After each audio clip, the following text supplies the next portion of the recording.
సిద్దిపేట జిల్లా గజ్వేల్ పట్టణంలోని ఓ private function హాల్లో నిర్వహించిన సమావేశంలో గజ్వేల్ మండల సర్పంచ్ల ఫోరం అధ్యక్షుడిగా పెద్దిరెడ్డి అశోక్ రెడ్డి, ఉపాధ్యక్షుడిగా కొమ్మటిబండ గ్రామ సర్పంచ్ తూమ్ అమరేందర్ పటేల్ను ఏకగ్రీవంగా ఎన్నుకున్నారు.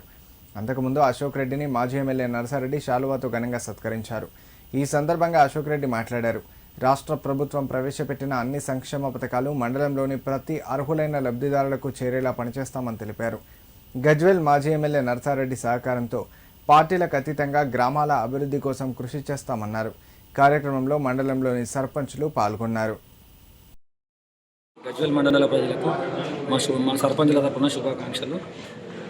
గజ్వేల్ మండల ప్రజలకు ప్రభుత్వం తరపున ఏ సంక్షేమ పథకాలు అందాలన్న మా సర్పంచులందరూ ముందు వరుసలో వాళ్ళకి అందడానికి ప్రభుత్వం తరపున కృషి చేస్తాము. అట్లాగే సర్పంచులందరూ కూడా నా మీద పెద్ద బాధ్యత పెట్టారు. వాళ్ళకు కూడా ఇళ్ళ అందుబాటులో ఉండి వాళ్ళ సమస్యలు ఏమన్నా నేను ప్రభుత్వం దృష్టికి మరియు డీసీసీ అధ్యక్షులు లాంక్షారెడ్డి గారు, ఎక్స్ఎమ్మెల్యే నర్సారెడ్డి గారు ఆధ్వర్యంలో ప్రభుత్వ సంక్షేమ పథకాలను ముందుకు తీసుకుపోవడానికి ప్రయత్నం చేస్తాం. ఈ మండల సర్పంచుల ఫోరం ఎన్నికకు సహకరించిన మండల సర్పంచులందరికీ మా హృదయపూర్వక కృతజ్ఞతలు.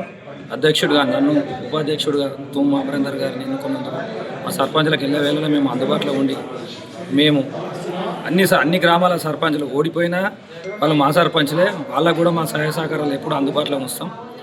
అక్కడ మేము గెలిచినాము వాళ్ళు ఓడిపోయారు అనేది కాదు. నర్సారెడ్డి గారి ఆధ్వర్యంలో అన్ని గ్రామ పంచాయతీలను సమంగా అభివృద్ధి చేయడానికి మేమందరం ముందుకు తీసుకుపోవడానికి కృషి చేస్తాం. మా సర్పంచుల సంఘం తరఫున కృషి చేస్తామని మేము మండల ప్రజలకు సవినయంగా విన్నవిస్తాం.